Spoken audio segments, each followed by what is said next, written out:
All right, it's time to wake up. Get your freaking minds right. It's Wake Up Mintzy, presented by the fine folks of Dude Wipes. We're drinking out of the Stella Blue golden mug because it's the only way to start your morning.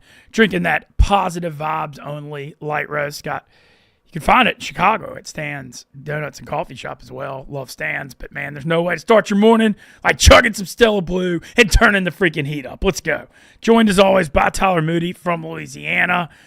We've got Kayce Smith joining us. They're taping the college football show right now, but she'll be here in the next few minutes. Fired up to be here, as always. A lot of stuff going on in the Barstool world. Let's chug some damn coffee. All right. Last night, had a lot of fun at the DraftKings Fantasy Sports Zone right in Wrigleyville, right across from Wrigley Field. Got to be there for opening night in the NBA. The New Orleans Pelicans hammering the Chicago Bulls. Love that. I know NBA's just starting and it's like a 6-month season, but still good to see the Pels win. Fun turnout there. If you hadn't checked out the DraftKings Fantasy Sports Zone, do it. I recommend their Nashville wings. They were really good. Of course, Zion missed the game with an illness. Trey Murphy's already hurt, and Devontae Murray might have broken his left hand. So, standard stuff for the Pelicans. A lot of stuff to get into this weekend. We've got a big college football slate. We got the kind of a sneaky, really fun Thursday night football game. Vikings and Rams. Tonight, we're going to be joined by Tyler Moody. We got you from Louisiana. Yes, sir. I'm here. I'm ready to go. What's up, man? Good morning. Good morning. Fun night at DraftKings last night. Kind of getting in the spirit of this thing. Football season still going full speed ahead. We got a good Thursday night game, Vikings and Rams. Check out the new Fantasy Football Factory podcast. It's presented by DraftKings. It's out this morning. And, a lot of fun stuff going on. How are you? I'm good, man. I'm glad. It's the best time of the year, to be honest with you. Major League playoffs going on. Major League Baseball playoffs going on. NFL's in full swing. College football games are getting to a point where they really mean something. NBA's firing back up. College basketball is here. This has to be the single best time of the year if you're a sports fan of all sports. Yeah, I feel like October and April are the two best months of the year. I think October's better for sports. I think April maybe, is a combo of a lot of sports too, but also just like springtime fun, partying. Also want to mention a Barstool-related thing. I got to kick it with Ohio State last night. All kinds of drama with him right now. With him in the New York office. That was crazy last week. He's got to go to New York on Monday, and they're going to vote whether he has to move to the New York office. And, I don't know what's going to happen. I mean, that's wild. He just moved up here a few months ago, and he might have to move to New York. I get the whole thing. I mean, he went so hard at Dave Portnoy. He did. I mean, I was a little surprised, but you got to tip your cap to Tate. I know. I admire the nuts. I mean, Yeah. I'm obviously not in the circle quite as much and paying as much attention, but Ohio State had everybody's attention. Like, I was paying pretty close attention to this because you got to give the dude credit for the balls. In fact, he was so good that he may now have to move. Like, he was too good in the situation. It may have backfired on him just a little bit here. He probably is looking back like, damn, I should have just toned it down. I could have stayed in Chicago. Now he may actually have to go up there and carry their ass in New York. So that's crazy. I know, it's a wild deal, the blog. I was watching some of it last week, and like when he was doing the blog horn and bell when he rang blogs, I was like, dude, these New York people are going to want to kill him for doing this. Because I saw it, and I was like, no one's going to like this. And then when Dave was messing with him, and he came back at the Yankee Dave with Dave's ties to Boston, I was like, oh, wow. I watched that video with my mouth like wide open. Like, damn, bro, he really went at Dave. It's not the fact that he went at Dave, it's just how he went at him, saying, telling him he lost his fastball and like really going at him. Like, I've never seen anyone else go at Dave quite like that. I'm sure you've been paying attention longer than I have. That's a pretty top tier rant at Dave Portnoy, yeah. Yeah, that was pretty wild. That's for sure. And if you're gonna come with the king, you best not miss. And Dave is certainly the king. That whole thing was wild. So now the New York thing, and I saw Tate meeting with Big Cat yesterday in the office, and it's being brought up on the yak. Like, is he actually gonna move? And there's all kinds of, just a wild situation that's captivating Barstool right now. And I don't know. We'll see what happens. Tate, hell of a blogger. He certainly made an impact here. And like you said, the fact that he held it down and ate those 320 peeps is pretty damn impressive. That's pure sugar for like 4 straight days. And those things are not very delicious, in my opinion. The fact that he had the nuts to eat a full 320, pretty impressive. Yeah, look, I feel like I'd be diabetic if I ate 320 peeps. You know, if you were already close to being diabetic, like if you were pre-diabetic and your doctors hadn't done a good job of telling you, that would absolutely tip you into diabetes. I have no doubt about it. Like, and that not just you. I mean, like anybody. If you were on the edge, your A1C was a little bit high, any of that, you would be torched after 320 straight peeps. Yeah, so it sounds like Tate has a nice mess to clean up, and luckily here at Wake Up Mintzy, we have the dude wipes for it. Let it rip with dude wipes. Check out their pumpkin spice flavor for Halloween season. Taking over the toilet paper world. Look, I say it all the time. One use of dude wipes will change your life. It's an amazing product. My old man freaking loves them. Who doesn't love them? Get them at Target, Walmart, nationwide, on the World Wide Web, Amazon. Dude wipes, they're everywhere, and they're blowing up. Dude wipes at Stella Blue, the Dream Team bundle, and combo. All right, Moody, let's talk some World Series here because we kind of had this break since Monday to Friday. This thing starts on Friday. You kind of said earlier this week you lean the Dodgers in the series. Mm-hmm. I do lean the Dodgers in the series. I just think that I think they have the X factor in the series, and that's Mookie Betts. I think they have the best gamer on either team. And you can make a case for Juan Soto, no doubt about it. Aaron Judge and Shohei Ohtani are obviously going to get the headlines here, and rightfully so. They deserve the headlines. But it's Mookie Betts who is the real key that starts the engine for the Dodgers. And I think he's going to be the X factor in the series. I think there's a slight pitching advantage for the Yankees, and if they're going to win this series, they need guys like Rodon to step up and be elite. They need Hill to be great as well. I do think Garrett Cole will be good in this series. If the Yankees are going to win, their pitching needs to be elite because that is the one spot that the Dodgers, outside of their top two guys, are just a little bit weak right now because they don't have Glass now. They don't have Kershaw. They have those injuries. I think if the Yankees find a way to win, it'll be the pitching. But I'm leaning to Mookie Betts being the reason the Dodgers raise another World Series trophy. Okay, Dodgers currently, as always, we're on DraftKings, DK partner. They've got all kinds of props. They've got all kinds of really cool stuff going on with the NBA opening day for the 10 days. They're giving away like $1 million in bonus bets off their King of the Court promotion. Tons of boosted parlays. On DraftKings, the Dodgers minus 125 in the series. Slight favorite. Do you think that has value, or is it too close to bet? I kind of... Give me all the lines one more time. Just for the series, the Dodgers are minus 125, and they're minus 130 with Jack Flaherty against Garrett Cole going. LA I think 125 is probably the best price you're going to get there. I think you go ahead and take them because I think Jack Flaherty could show up tonight and pitch well. I kind of like the under tomorrow. Tomorrow, excuse me. Yeah, I wish it was tonight. Yeah, me too. My bad. I'm still asleep, bro. No worries. No worries, bro. No, but I think I'm on the Dodgers for the series at minus 125. I think the price is good enough. I do think they are the rightful favorite here. I think Flaherty and Cole will both come out and show really well in game one. I think the pitching will be good enough to keep it under 8.5 runs. And then from there, you're going to start to see some explosions from both offenses because both of these offenses are going to be sitting for over a week now, right? Like, they're going to have a long time to rest. That'll cool the bats down just a little bit. I think pitching will excel in game one. I think it goes under, and then the bats are going to wake up, and we're going to have a tremendous offensive explosion down the stretch in the series. Mookie Betts 9-1 to win the World Series MVP. Do you like it? Give it to me, baby. Mookie Betts 9-1. He's such a gamer. I think I promise you, there is no one that's going to step on the field that is going to be less scared of the moment than Mookie Betts. This guy is one of the greatest athletes to ever play sports. Multiple 300 bowler, could play any sport, it feels like. The dude can dunk. Like, he's one of the greatest baseball players of all time. This dude is a gamer, flat out one of the best. He will show up. I love Mookie Betts at 9-1. You could talk me into Ohtani probably. Ohtani too. I got the odds in front of me on DraftKings. Shohei Ohtani 2-1. 2-1. Terrible.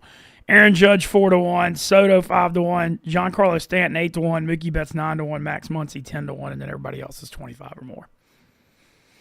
I think it's you have these 5 elite players at the top, and Vegas knows that. That's why they have their numbers there. Giancarlo Stanton 8-1. He's been on fire, but I don't know if he can keep that up for an entire series here. Juan Soto is one you would look at. He has played elite baseball. He had the monster moments to carry the Yankees into the World Series, and he is also a gamer. He's one of those people that's going to be ready for the moment. So my top 2 for me, rather than Ohtani and Judge, is actually Soto and Betts. I think they're more the gamers, the term that I like to use. I think the other two guys are better. They're more talented. They're more elite. But I think the guys that are truly gamers are Mookie Betts and Juan Soto, and I would not be surprised to see them be the guys that lead their teams. Yeah, Soto 5-1, still not the best value. Judge 4-1. How important do you think when you look at the scope of the series? The Dodgers have home field. The Yankees do have Garrett Cole going game one as a plus 110 dog. Look, you never want to say like game one decides the series. I mean, that's not true. I know it's like a fallacy. However, the fact that Cole's throwing game one on the road, how important it is for the Yankees to win with Garrett Cole and steal that game on the road with him in game one if they want to win the series. Yeah, and it also starts to put that just a little bit of doubt in the back of the Dodgers' mind. They're like, oh, this is a team that can beat us. And I think this is very important for the Yankees to get one win in Los Angeles because they just played a bunch of bad teams on their run. They have not played a team like the Dodgers yet. And if they go back to New York down 2-0 to the Dodgers, I think there's going to be some serious pressure on the Yankees. I think they're the team that's going to start to really doubt themselves because they're going to be like, can we beat an elite caliber roster? I think that's where the doubt creeps in. But if the Yankees are able to steal one in LA, then we have a real series here. I think if they're going to steal one, it is game one. This would be the game that I would take the Yankees. If I was going to take them in the series, it would be game one. I'm just not super confident in it because betting against the Dodgers just feels stupid. I mean, I can't put it to you any other way. I just don't want to be the guy that's going against one of the best rosters I've ever seen assembled. I think what I'm going to do, just talking out loud gambling strategy, is if you think the Yankees can win game one, I think I might wait and see if the Yankees win game one and then take the Dodgers in the series if they're down 1-0 at better odds. Because it'll probably be back to even money after that. Yeah, probably something like that. And it sounds like maybe worth a shot, Garrett Cole plus 110 and under 8.5 parlay and just hope Cole goes out and mows him down maybe in game one. I think that might be a look. But I'm excited about this series. Look, I've always, you hear me say all the time, I love college baseball. I'm a big college baseball guy. I'm not as big at MLB. Dude, the playoffs are freaking epic in the MLB, dude. October, unbelievable.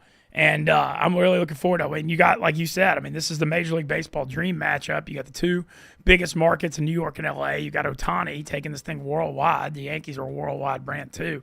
I mean, this could be, one of the biggest ratings World Series in a long, long time.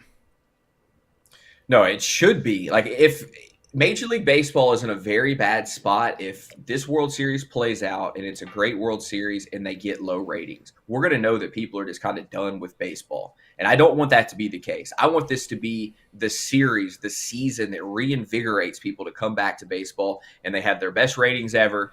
Like, that's what I want this to be. I know Major League Baseball is hoping the exact same thing. I do think that it is going to have high ratings. How could you not be interested in this if you care about baseball in the slightest? Like, if you are even just 1% of a baseball fan, you have to be intrigued by this matchup. You have to see who wants to win. I understand there's Mets fans that hate the Yankees and they don't want to watch it for that reason. Like, that's somewhat understandable.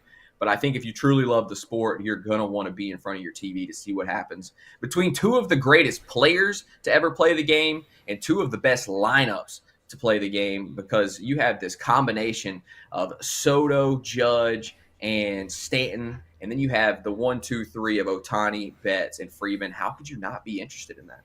Yeah, no, look, like I said, I mean, no offense because I know you're a big Rangers fan, but you look at the scope of Rangers Diamondbacks last year versus Yankees Dodgers, and like it's a totally different ball game with just the national interest. And I'm looking forward to watching it. Games 1 and 2 Friday, Saturday, and 3, 4, 5 I believe are Monday, Tuesday, Wednesday, and 6 and 7 would be next Friday, Saturday. Yeah, I believe that's correct. And you're right. Nobody gave a shit last year about the Rangers winning the World Series. Obviously, I did. I mean, you did. You had the 45-1. You also had the 45-1. Dude, you got me. I enjoyed it. Yeah, no, I loved it. And I think all Rangers fans did. But that's just one team, right? And I think a lot of people were excited for the Rangers that weren't Rangers fans. It was good to see them win it. A good team, a team that built it the right way. They had players that you could like pretty easily, like Corey Seager and whatnot. So I think people were okay with the Rangers winning it. But that's not what they really wanted to see, especially the Rangers against the Diamondbacks. Like, there's just no national interest there.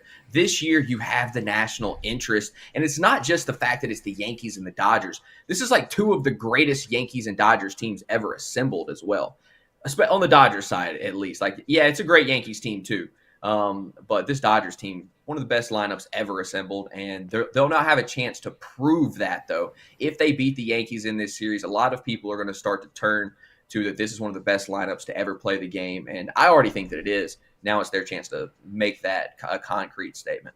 Probably two of I get it on the New York and LA side, but like nationally, a lot of hatred toward both these franchises. They're kind of both teams you love to hate. Who do you think will people, like if you're like a common person from like me, from Louisiana, do you think people will probably still lean Dodgers? The thing with the Yankees, though, as much as they're the evil empire strikes back, this is their first World Series since '09. It's been 15 years. So it's not like that Yankees fatigue that was such a thing when they won the 3 in a row and how good they were in the late 90s and all that. That's not a thing anymore. The Dodgers are the one that have been here more. The Dodgers have had kind of problems in closing out World Series, but they've been, right here for the last 10, 12 years? Yeah, what I find interesting, I'm in this like big Facebook group, thousands of people, and they were arguing in there which one is the more evil franchise. And the things that I collected, you have the older people who were all calling the Yankees the evil franchise, right? The evil empire. Everybody's aware of that. And then you have all these younger kids that are like, no, it's the Dodgers. They are that team now. And so you truly have a collision of the modern day evil team, if you will. I don't see them that way at all. And the Dodgers, and then the hated Yankees, the evil empire, and they're going toe to toe here. And so some people just hate both of them. They don't care who wins, but they just want to watch a good game. I tend to hate the Yankees more just because being a Rangers fan, like they're the American League. Whenever I was younger, that was just the easiest team to hate. And so I kind of always carried that hatred with me just a little bit, not a ton of hatred, but just enough for them to be my least favorite team, So it's like, I think a lot of people still feel that way about the Yankees, even though the Dodgers have become that modern day money machine where they just throw money at the best roster out there. No, I think it's kind of one of those things where it like cycles. Because I used to love to hate the Yankees. One of my favorite Major League Baseball memories ever was that 0-1 World Series when Luis Gonzalez had the broken bat single off Rivera to win it in Game 7. That Yankees Diamondback series in 0-1. That was like the most riveting 7-game series I've ever seen, maybe in sports, and I love cheering against the Yankees. But I think we're like recycled now, or I think it's time for the Yankees to win one, and it'll just be good for the sport. Yeah, I guess. I don't know. I think it's just I don't know either. I think it's better if the Yankees lose, personally. I think what it is, there is a small piece of me that even though I really like the guy, I don't like all of Juan Soto's antics sometimes. But I totally get his antics because he beats pitchers up mentally at the plate, and the baseball part of me loves it. Like, as a former pitcher, I hate it a little bit, like seeing him do all that. I want to hit him with pitches. I understand why other people want to hit him with pitches. And so I somewhat cheer against Juan Soto. I have mad respect for him. Don't get me wrong. I respect the guy. I think he's one of the greatest players to ever play the game as well. Like, that's what's so cool about this series. These dudes are freaking elite. But it doesn't mean you have to like them just because they're elite. So, I don't know. I cheer against the Yankees more than the Dodgers. And also I'm a huge Mookie Betts fan. Even though I don't really care about the Dodgers, I really like Mookie Betts. He's handled himself as one of the best professionals on the field, off the field, like at the plate. Like, he's just one of those guys that's so easy to like that I find myself cheering for Mookie Betts in this series over Juan Soto. And it's really that simple for me in the end. Yeah, and Betts, it's funny that he gets to go against the Yankees in the World Series as the old Red Sox. That's like breathing to him, going against the Yankees in a big series. Yeah. We're going to get Kayce Smith in a second because I just saw Brandon Walker walking in the hallway, which means the college football show is now over. All right, let's get into some NFL. Pretty interesting Thursday night matchup tonight. Vikings, a 2.5-point road favorite at the Rams, as always, checking DraftKings, over under 48. A lot of stuff to get into with this one. All right, Vikings finally lost last week, but not a bad loss at all. Losing by 2 in a thrilling game against Detroit where they hit a field goal at the gun. They've been the surprise story of the NFL this year. The Sam Darnold bounce back. Brian Flores has had that defense rolling until they ran into Detroit. What's interesting about Vikings-Rams is McVay. Kevin O'Connell was a McVay assistant, and now he's Minnesota's coach, so they obviously know a lot about each other. Moody, I'll tell you something. I've been talking about this a lot this week in gambling. One of my biggest theories always is the home underdogs. Like, I've been making money off home underdogs and fading the public forever. You know what the record is right now for road favorites in the last 13 games in the NFL in a road favorite home dog situation? What you got? Road favorites are 12-1 against the spread. I'm getting just cooked by that. And like it's always like part of like succeeding in NFL is like when you're hitting the submit button, you're like wincing, like, oh, how could I be taking Deshaun Watson against Burrow or Daniel Jones, or you're just kind of fading. Ain't working, and the public's hammering it, and people like me that are kind of like looking for the deeper angles and trying to be on the right side are getting cooked. I mean, I had my worst NFL Sunday of the year, like not even close last week. I went like 1-6. It was a nightmare. So now it's got me in my head because you're supposed to trust the process. Like you're going to go through in gambling. I've been doing this 25 years. Like you're going to go through stretches like this as part of it. But when I look at a line like tonight, where the Vikings are a 2.5-point road favorite, and I see a rat line, my instincts would always be to like the Rams. But now with what's going on, I'm second guessing it because the Vikings are definitely a better team.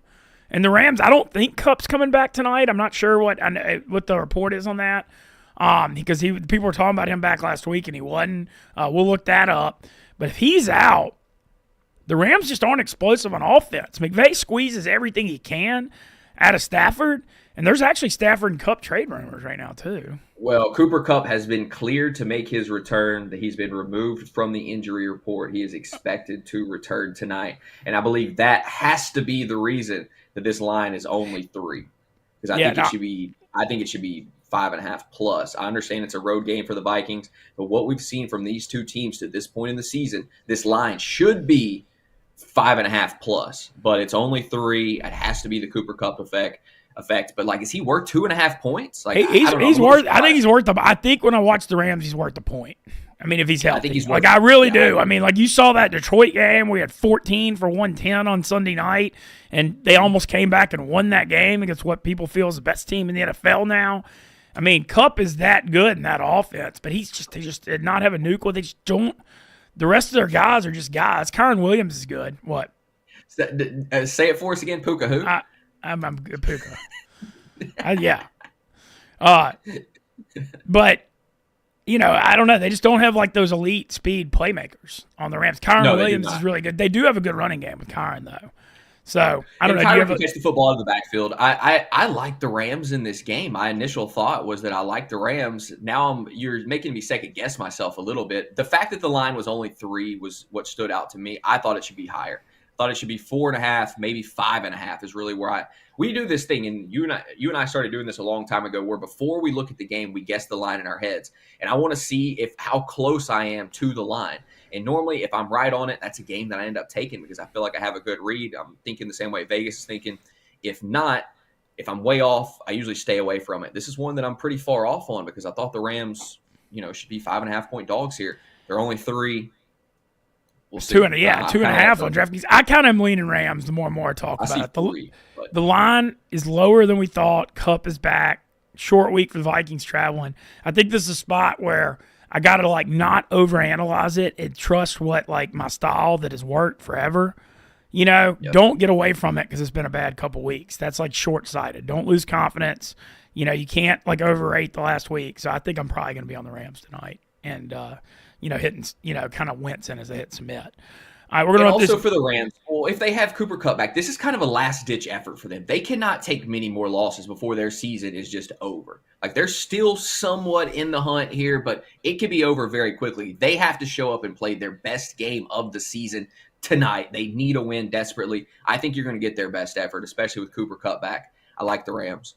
And also, you got to look at the Rams thing. That division. I mean. Seattle 4-3, Niners 3-4. This thing's pretty. I mean, Arizona, it's still kind of open, and the Rams also have a head-to-head win over the Niners. That's a big thing. They beat them in that game at home where they came back. What you smiling at? People, you trying to pronounce Puka? Give us one more good effort. Puka Nacua. Puka Nacua. Okay, Puka Nacua. Oh, okay, Nacua. All right. Shay laughs about it every time. By the way, Mintz does this every time during the fantasy football pod, and Shay always gets a nice chuckle out of it. Well, all right, we'll run through some Kayce's any second. She's finished taping an ad. Okay. Green Bay Packer. Okay, we're gonna run Sunday.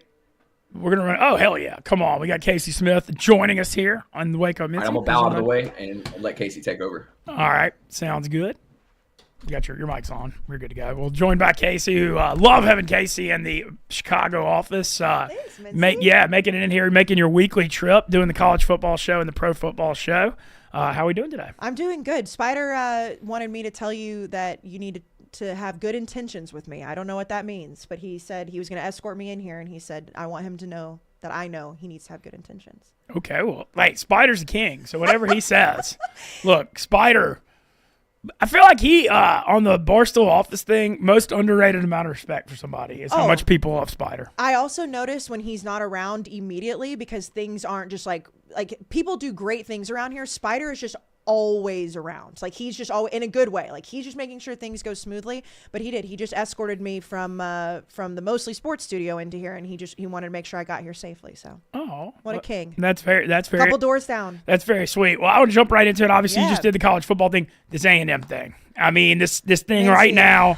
When you talk about, like, the Jimbo era was played out, it was stale. I remember this offseason, we talked a lot about when they were going to hire Stoops, and they went with Elko, and you were just like, look, Elko knows the culture. Yes. The Aggies love him.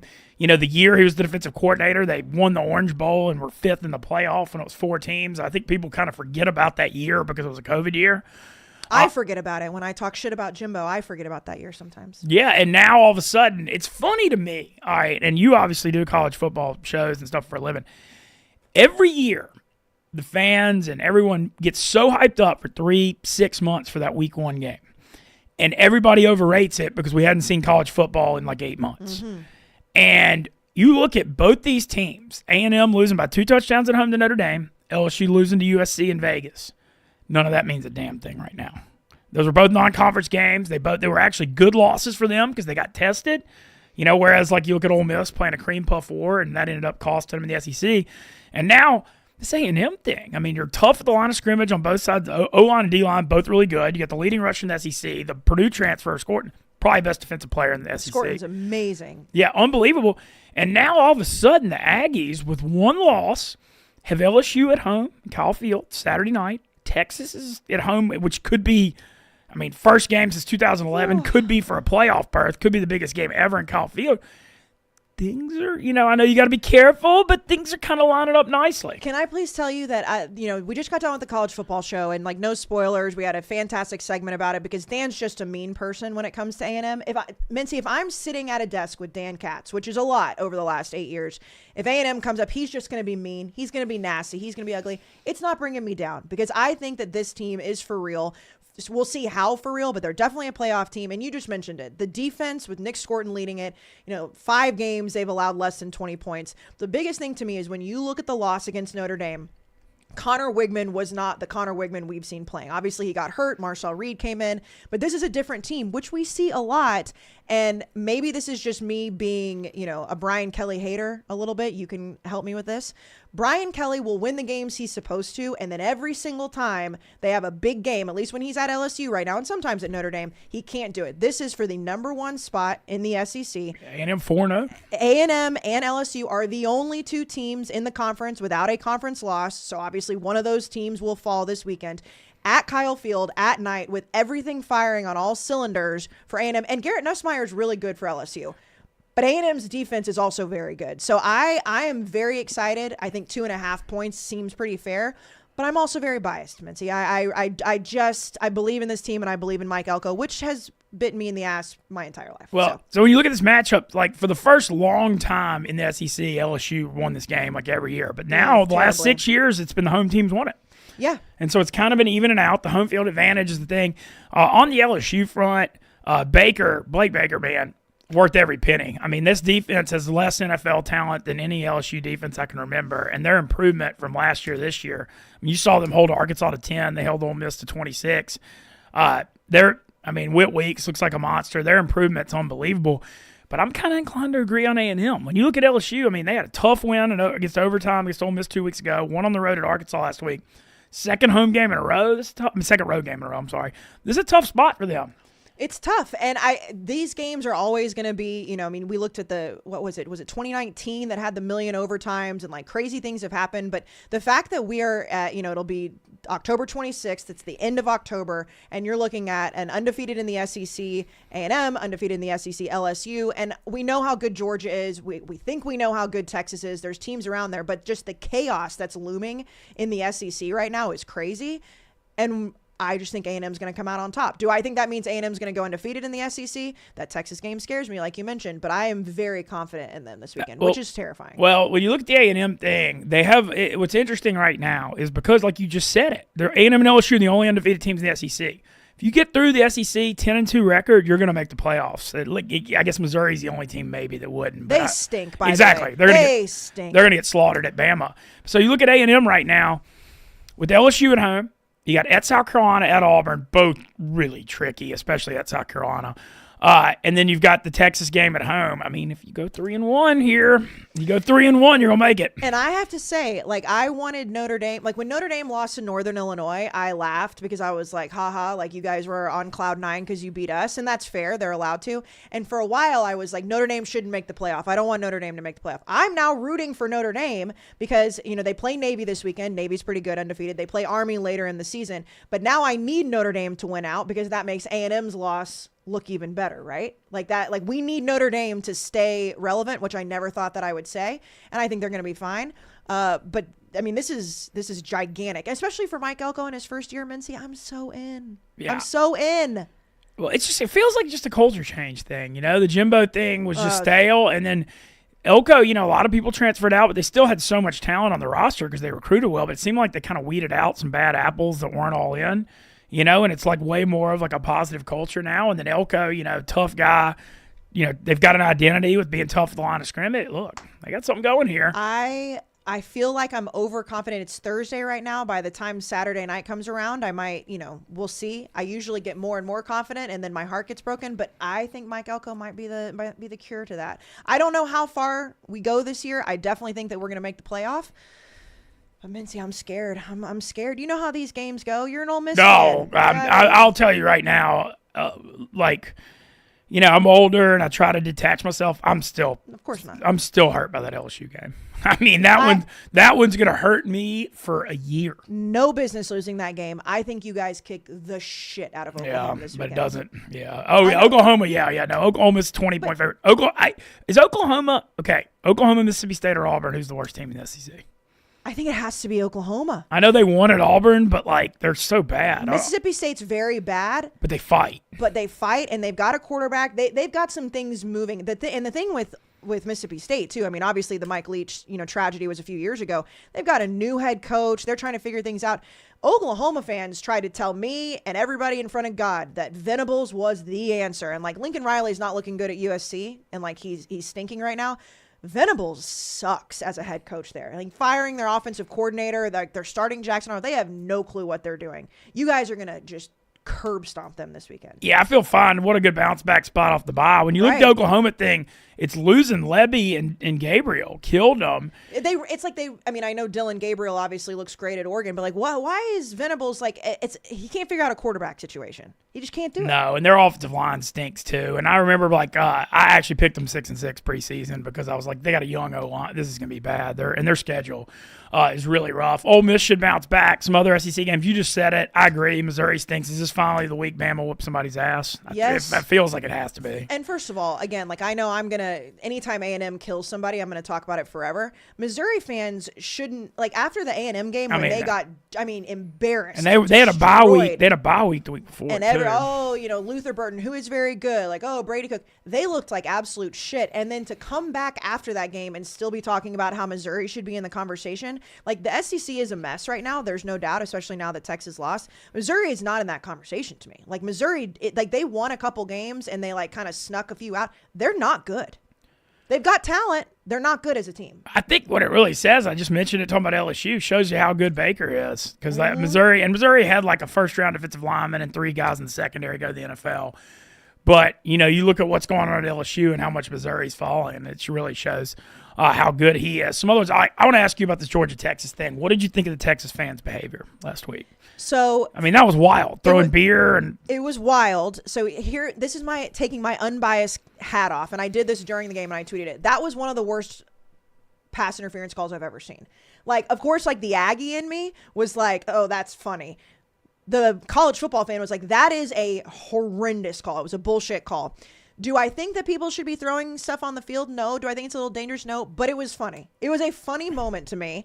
It also may set a precedent, which is probably a bad thing moving forward, because like you can't review those plays, and they had enough shit on the field where the refs are like, maybe we should look at it. They got the call correct once they reversed it.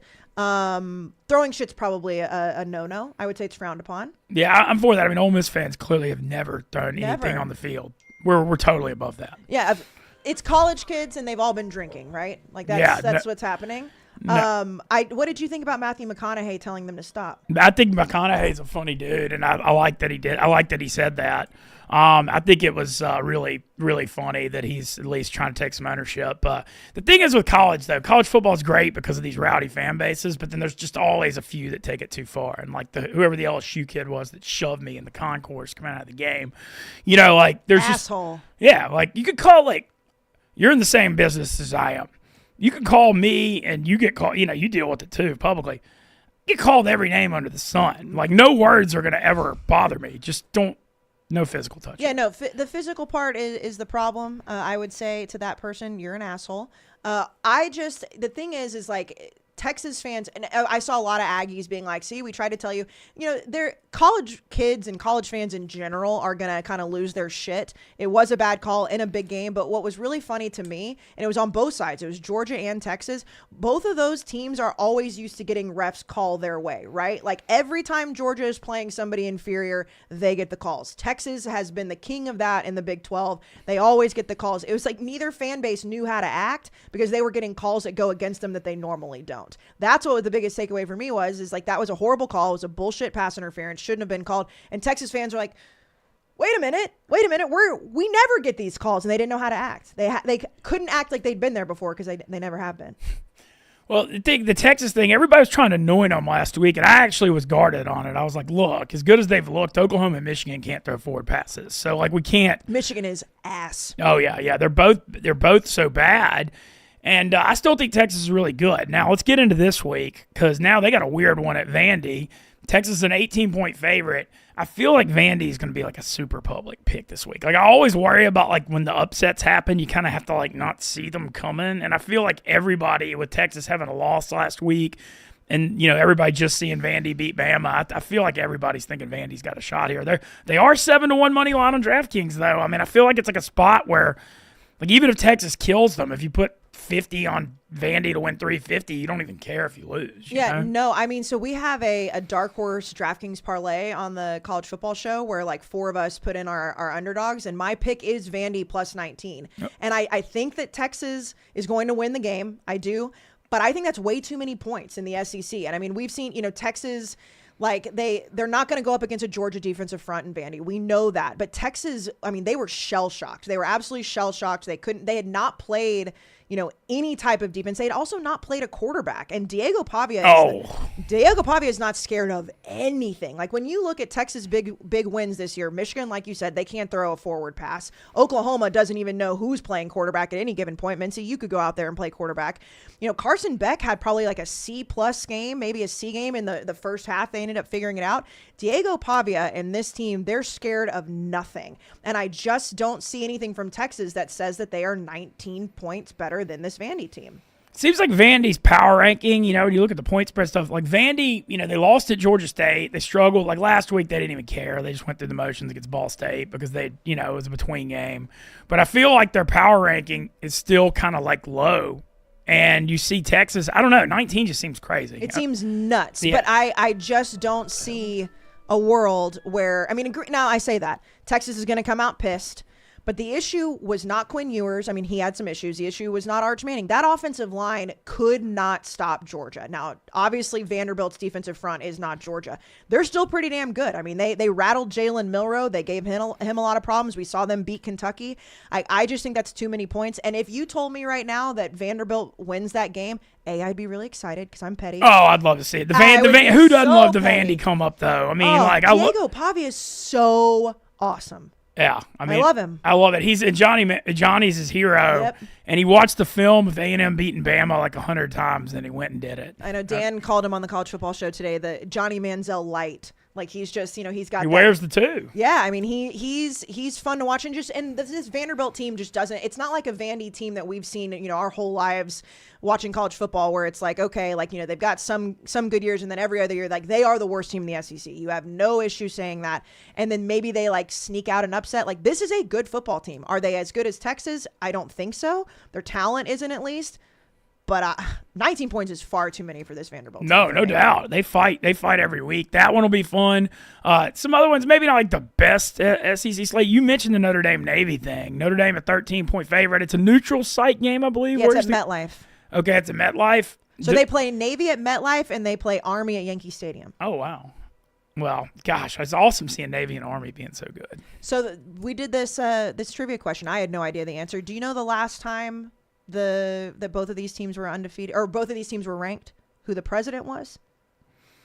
I guessed HW and was wildly wrong. I'm going to go JFK. It was Eisenhower, but it was in 1960, which was when JFK was elected. But it's been that long that these two teams have been this good, and it's really setting up for. I mean, it's an Army-Navy games for the playoff, and I know the Barstool show always goes. And it's at the Commanders. It's in D.C., yeah. Yeah. So can you imagine they could play for a conference championship and then turn around and play again in the Army-Navy game for a playoff spot? Oh, wow. I didn't even think of that. There's a chance they could play back-to-back weeks. Yes. Now, here's the thing. I think Notre Dame's going to win, and I do think that Army could beat Notre Dame. I think Army is a better team, and I know Navy has been good, but Army has a legit quarterback. Army looks and them playing Notre Dame second is a good thing. I think Navy loses this week, but even so, the fact that we're looking at Army Navy being a potential playoff spot could be wild. I know. I love it. It's so good for the sport. I mean, think about this. Let's say Navy loses to Notre Dame, right? And then Army goes undefeated and beats Notre Dame, and Navy has the opportunity to spoil Army's spot in the college football playoff. That's crazy. I mean, the whole thing is just nuts. I love this playoff. God bless the troops. Yeah, God bless the troops, and God bless the college football 12-team playoff. Because think about how much better. I can't believe nobody's really arguing about it now. But like they're piping down. Well, yeah, this season kind of reminds me of 2007 with everybody losing. Yes. And like imagine if it was a 14. How do you decide? Well, and we were talking about this on Unnecessary Roughness this week. So like Ole Miss is a great example, right? Like Ole Miss 2 losses going in October in the 14 playoff scenario. Done. Over. Like you're not even talking about it. You're like, okay, what bowl game do we have to look forward to? Now you have your thoughts on like who the top teams are, but there's so much chaos, especially in the SEC. Every single week does matter, because that was one of the lamest arguments, was like, oh, it waters down, the regular season. It doesn't matter. Yes, it does, because every single game, like Alabama, every single time they play could be they lose, like loser leaves town type of thing. Like we just don't know.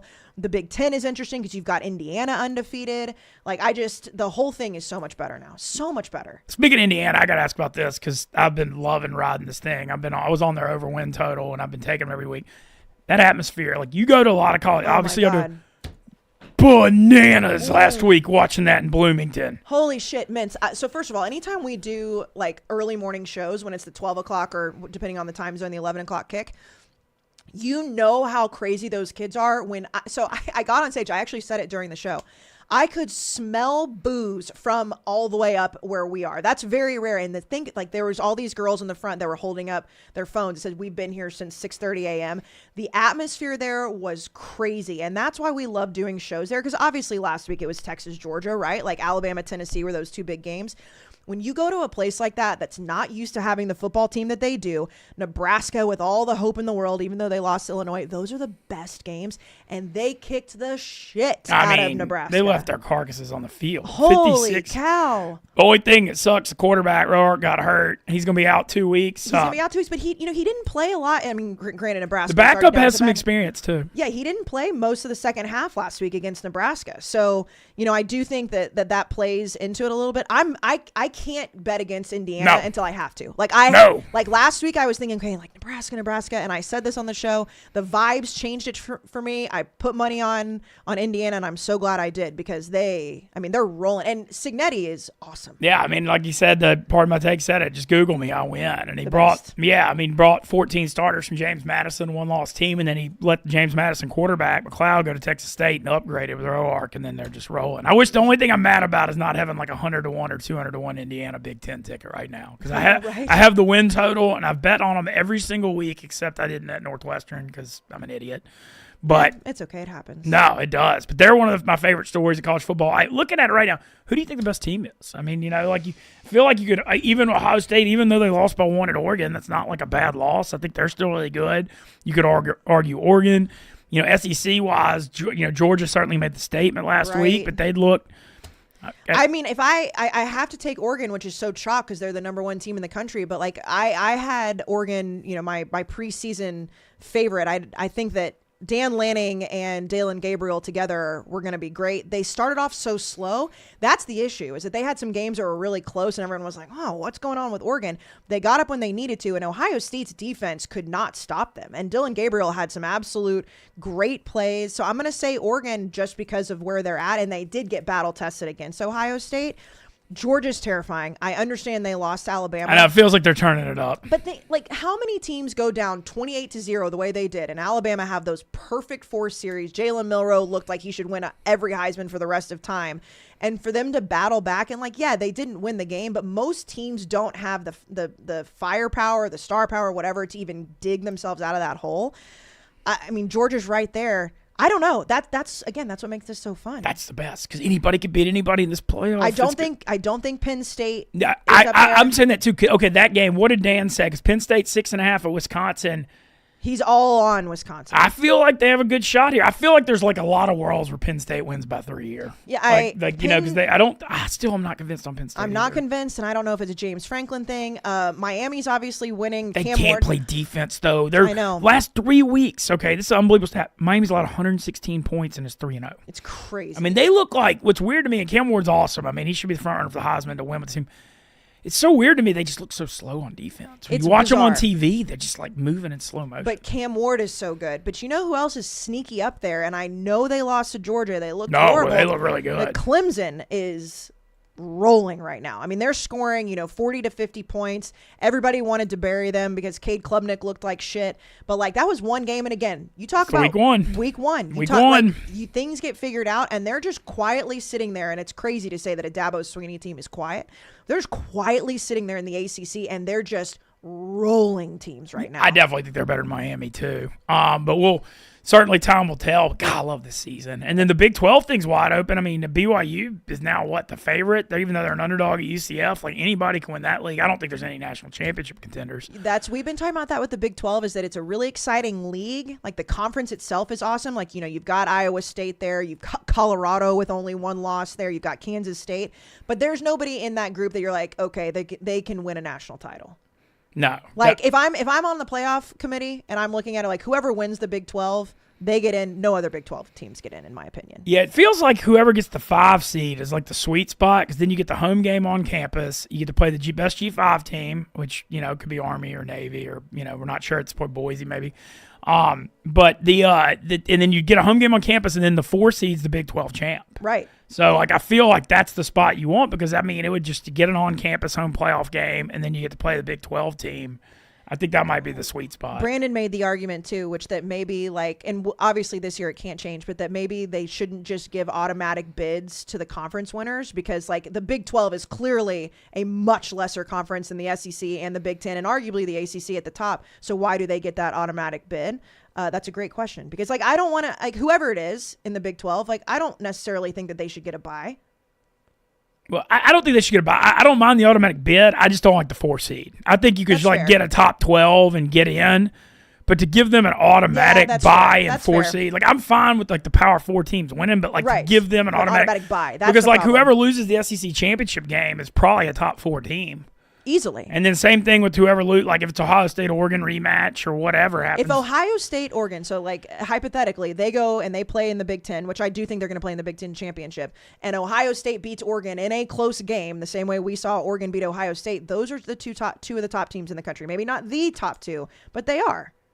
Yeah, I think you can argue that for sure. Look, I believe in this Ohio State team still. I know Oregon moved the ball against them, but losing by 1 controversially on the road in a hostile environment. It's just the end of that game I can't get out of my mind. What the hell was Will Howard doing? That's a good. What was he doing? I was with Ev watching that. We had a How cool was that place in Dallas? Cosm, It looked like watching it. Y'all felt like you were on the field. So it's actually seeing it was so crazy in person, because I'd seen the videos for it went viral when A&M and Notre Dame played in week 1, because it was people thought it was at Kyle Field.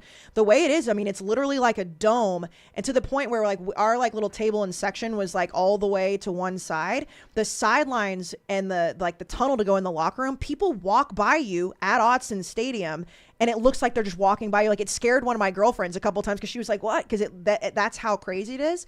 They have on the top of the dome, they have the TV broadcast. So I did find myself a lot looking up at the TV broadcast, because I wanted to see the line on the field, but you are there. Josh Pate was on the sideline, and Brandon was texting Josh Pate, and Josh would turn and wave at us, and it's that's crazy. And he's just right there. He's right there, and you're on comfortable couches. You have the food was phenomenal. Not to say everything, because obviously we've done a lot with them sponsor wise, but watching Ev at the end of that game, the way that game ended was we've been there, Mintzy. When you lose a game on a just massive mistake like that is the worst. No, it was pretty. And I had to rub it in his face, because that's what we do here. It's all love, but what the hell was that? No, well, at least Ev's got the good. It seems like Ohio State shouldn't have any problems in Michigan this year. Oh, have you heard Dave's new spin zone? What's the spin zone? So he said it on Pick'em, and then we brought it up on the college football show. He thinks that Ohio State should want to lose to Michigan because they don't want to bully up on a bad team. That is a wild spin zone, especially after Michigan's owned them the last 3 years. So I think Ohio State, that's a spot where if they can run it up 47-10, they're going to try to do it. He said, he was you guys just want to be a bunch of bullies. And he was who cares if you beat us? We're terrible. And it was a very, very funny conversation at the beginning of the Barstool College Football Show, because we all kind of jumped in. And then the question was, this is a good question for you. If Ole Miss is not very good any given year. Well, I've seen a few of those. Well, but have you ever you haven't seen a year where you could spoil Mississippi State in the playoff, right? Well, No. I guess kind of in 14. Yeah, but Ole Miss was good that year too. So isn't it better if you're going to the Egg Bowl, and if Mississippi State loses, they're not in the playoff? Isn't that better than their shit and you just kick the shit out of them? If you could spoil it. Oh, no doubt. No doubt. Brandon tried to argue the opposite, and we were like, come on. No, that's well, the thing is, I wouldn't say that's going to be the scenario. Ole Miss has to get really hot, but if Ole Miss does get hot, that could be the scenario for the Egg Bowl this year. It's just, and that's what we were talking about for Thanksgiving. Especially now that Texas has a loss, seeing what happens. If Texas wins out and A&M wins out, and that game is a one-loss non-conference. Even if they have 2 losses each, it's fine, because the winner will get in the playoffs. And that game, they hadn't played since 11, and it's in Kyle Field Thanksgiving night. I've heard tickets, the cheapest ticket to get in is already $1,000. Oh no, it's ridiculously expensive. Where are you? Do you like the Thanksgiving night thing for that game? I'm so thankful that Texas A&M's back to move the Egg Bowl off Thanksgiving. I do. I like it because that's what I grew up with, and my dad went to A&M. You've met my dad. Oh, yeah. Diehard Aggie. His brother went to Texas. So growing up, Thanksgiving was always the rivalry, and I cried a lot because A&M wasn't very good. I like it. I think it also reminds everybody that is a rivalry, and people always give me shit, Mints. They're always well, you're an Aggie. You think that A&M and Texas is a true rivalry in college football that matters. And I know OU and Texas is too, and the Red River Shootout always, but A&M Texas Thanksgiving, especially with implications. Night game at Kyle Field, like that's fucking crazy. No, I think that's the biggest, because especially the fact that I know how much hatred there is between the two, but the fact that they hadn't played in 13 years. I mean, and like not play in 13 years and have it be Thanksgiving night possibly for the playoffs. I mean, that's like the biggest game in the history of Kyle Field. And you have the battle, and I mean OU obviously you get the recruiting grounds there too, but it is an in-state rivalry that like there was a point, and I think Oklahoma and Oklahoma State should do the same thing. I know it's BS. Like, if you're an it's in-state college football. rivalry, You got to play your yeah. Yes. Like, and the people like the state legislation is going to get involved. That's lame. No, it's not. The money alone in that. So I can't get we got to get past LSU first, Mintz. We got to get past LSU. No doubt. No, I mean, this is a huge one. I'm feeling good. College football show-wise, I guess it's the next one's Georgia Ole Miss. On the road, yes. On the road. Well, I mean, they're every week, obviously. Right, unless something crazy happens, that'll be the next one on the road, yes. Okay, yeah, we're pumped about that. Ole Miss should an easy win against Oklahoma this week. At Arkansas, a little tricky next week, especially when you see the history for Ole Miss and Fayetteville. But if you can win those two, I mean, Georgia Ole Miss will still be super hyped. I'm trying. And Lane versus Kirby. I'm trying to get my mental state back up for it. I'm still hurt. You got a few weeks. Oh, no, look, I don't think it's over yet. I just got to hopefully they reinvigorate it on the bye. Bye week, and from what I've been told, the players went out and had like responsible fun. They blew some steam off. Like, Lane was out of Oxford. Like, I think good. They got their vacation. Reset. They need a reset. That's what you need. You need a good reset. We all do sometimes. Yeah. Oh, no doubt. Look, we're all just doing the best we can, living in this crazy world. This crazy ass world. We're all just kind of keep our head off the ground. Well, dude, minute by minute is what we do. We survive in advance. And you're here. Obviously, y'all doing Pro Football Show later. Yeah, I just think that I just live in Chicago now. How do you like doing the management of the time thing? I know it's a lot, especially I have a 20-month-old son. But I will say that I enjoy it because when I am back in New York, and like we obviously do unnecessary roughness throughout the week, but I get more time at home when I'm there. I'm traveling so much right now that I don't know what day it is. So thank God for the help that I have and like great family around. But I'm ready to sleep a little bit. I'm ready to sleep. People that are like, oh, you do a couple shows a week. I'm like, I was literally on a plane every single day last week from Sunday to Saturday. And I'm just like, listen, this is what we do. I love it. I'll never complain. It's the best job in the world. And I'd like to sleep soon. Yeah, there you go. Soon. What's the old sleep in January, I guess. I'll sleep when I'm dead, Mintz. Sleep when I have a toddler now. I will sleep when I am dead. Oh, I bet. It keeps you on your toes. That's so much fun, though. It is. It's the best. He now he can differentiate on TV between basketball, football. Baseball's a little bit, but he'll be football, basketball, football. I'm like, I love it. That's in his blood. That's my son. That's your son. Well, Kayce, thank you so much for joining us. Thanks, always a pleasure catching up. Yeah, anytime you need me. LSU A&M Saturday night. And wait, are you going to be rooting for LSU? No, I'm pissed at them right now. Okay. So I'm just so mad at them right now that like that fan, I mean, obviously I have a lot of relationships down there, but like the dude's shoving me in the concourse. So we're out. So you're an Aggie this weekend. I'd like to see A&M win. An honorary Aggie. I'd like to see A&M win. The last time you and I were watching an A&M sporting event, you were an honorary Aggie. That was fun. We've been good friends since Omaha 2022. When I had to eat a hot dog like every run scored. Remember? Yeah, and y'all scored like 10 runs. I remember Father's Day destroying Texas with your dad. And I was pregnant and didn't know it. How about that? Yeah. Crazy. Eating all those hot dogs. Yeah. At least you weren't drinking all them beers. You weren't drinking all them beers. No, I actually didn't. It was I was miserable because it was so hot. Those early games in Omaha, the night games are like a slice of heaven. Those 1 p.m. games are just, I was like, you know what? It's so hot that like a ice cold beer doesn't even sound good. Yeah, it just dehydrates you. Yep. All right. Well, thanks to Kayce. Thanks to Tyler Moody. We're gonna get out of here. Let's have a hell of a weekend. Check out Kayce on the College Football Show, Pro Football Show, and man, let's make some money this weekend on DraftKings. I don't know if you man, I love fall. Leaves are changing, football, and Stella Blue coffee. And this season, maple pumpkin pie. But my morning routine would not be complete without Dumpkin Spice Dude Wipes. Oh, Mintzy, let it rip. Cheers, furry fellas. Coffee that fuels you, wipes that clean you.